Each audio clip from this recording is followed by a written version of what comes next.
Price Lord. இந்த நாளிலும் காத்திருப்பு தியானத்துக்கு உங்களை இயேசு கிறிஸ்துவின் நாமத்தினாலே நான் வரவேற்கிறேன். பாவத்தை ஒழிக்கிற கிருபை என்கிற தலைப்பில் ஒரு சில காரியத்தை நாம் இன்று தியானிக்கலாம்.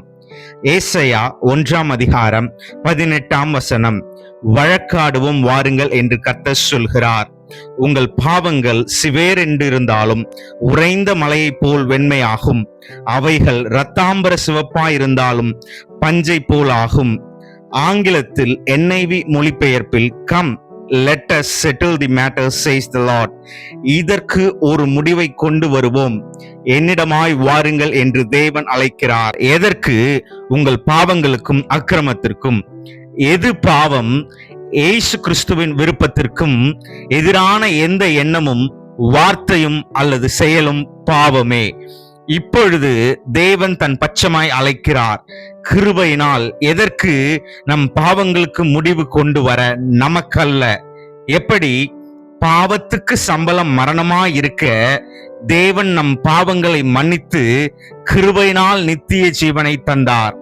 இதை நாம் ரோமர் 6 அதிகாரம் 23 வாசிக்கலாம். அப்பொழுது நமக்கு ஒரு எண்ணம் வரும். என்ன எண்ணம்?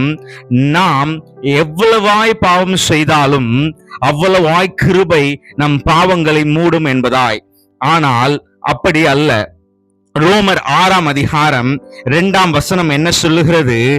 பாவத்துக்கு மரித்த நாம் இனி அதிலே எப்படி பிழைப்போம்? ஒரு விசை தெளிவாய் பார்ப்போம். கலாத்தியர் 2 அதிகாரம் 20 கிறிஸ்துவுடனே கூட சிலுவையில் அறையப்பட்டேன், ஆயினும் பிழைத்திருக்கிறேன். இனி நான் அல்ல, கிறிஸ்துவே எனக்குள் பிழைத்திருக்கிறார். அதன் 2 பகுதி, நான் இப்பொழுது மாமிசத்தில் பிழைத்திருக்கிறதோ என்னில் அன்பு கூர்ந்து எனக்காய் தம்மை தாமே ஒப்பு கொடுத்த தேவனுடைய குமாரனை பற்றும் விசுவாசத்தினால் தானே பிழைத்திருக்கிறேன். ஒன்றை மாத்திரம் சொல்ல விருப்பப்படுகிறேன். நாம் அவருடைய கிருபைக்கு தகுதியாயில்லாத போது அவர் அதை பாராமல் நமக்காய் மரித்தார். எப்படி பிழைக்க முடியும் என்று பவுல் சொல்லுகிறாராம்.